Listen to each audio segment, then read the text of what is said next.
Dark day for the global economy. And as the Australian economy is turning a corner, today we see the global economy take a turn for the worse. No country is immune from these escalating trade tensions. They are a recipe for higher prices and slower growth right around the world.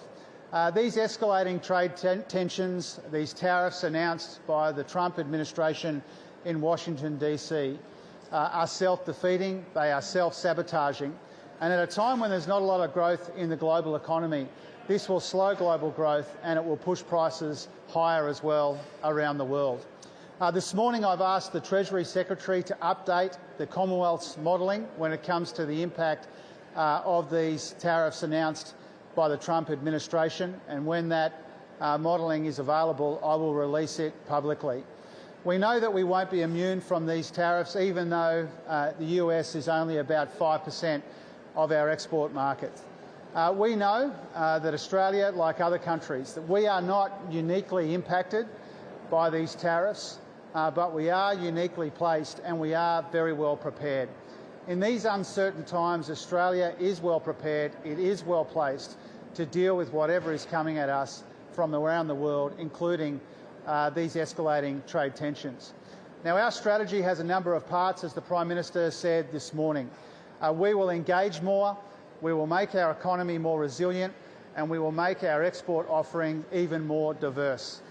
That is the best way to deal with these escalating trade tensions, not by joining a race to the bottom on tariffs, but by engaging more, making our economy more resilient and diversifying our trade offering as well. This is exactly why it's so important that we've made so much progress together in the Australian economy. We've got inflation down, real wages are up, unemployment is low, we've got the debt down, interest rates have started to come down, and growth is rebounding solidly as well. And in uncertain times like this, our economic plan is even more important. And our economic plan is about rebuilding incomes and living standards.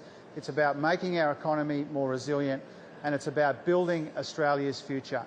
There could never be a more important time to make our economy more resilient. That is really one of the main aspects of the budget that we handed down not that long ago before the election was called. Labor is all about helping with the cost of living, strengthening Medicare and building Australia's future in the face of this global economic uncertainty, and that's really important.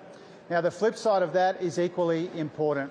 There couldn't be a worse time for Peter Dutton's lower wages and higher income taxes and secret cuts to pay for nuclear reactors. Peter Dutton's response to higher tariffs around the world is higher income taxes for every Australian worker, including every worker here at this workshop in South Australia. And so there is a difference. Today is a dark day in the global economy. Australia has a plan to respond to this global economic uncertainty, the plan in the budget and the additional steps announced by the Prime Minister today. We are not uniquely impacted, but we are uniquely placed, and we are well prepared for whatever comes at us from around the world. And once again, I pay tribute to the Premier for the South Australian economy. As I said at the start, South Australia is a model for the strength and resilience that we need to build in every corner of Australia to deal with this global economic uncertainty. When we deal with this global uncertainty around the world, South Australia will be key, its economy will be key, and so will the relationship between the Albanese Labor government nationally and the Malinowskis State Labor government here in South Australia.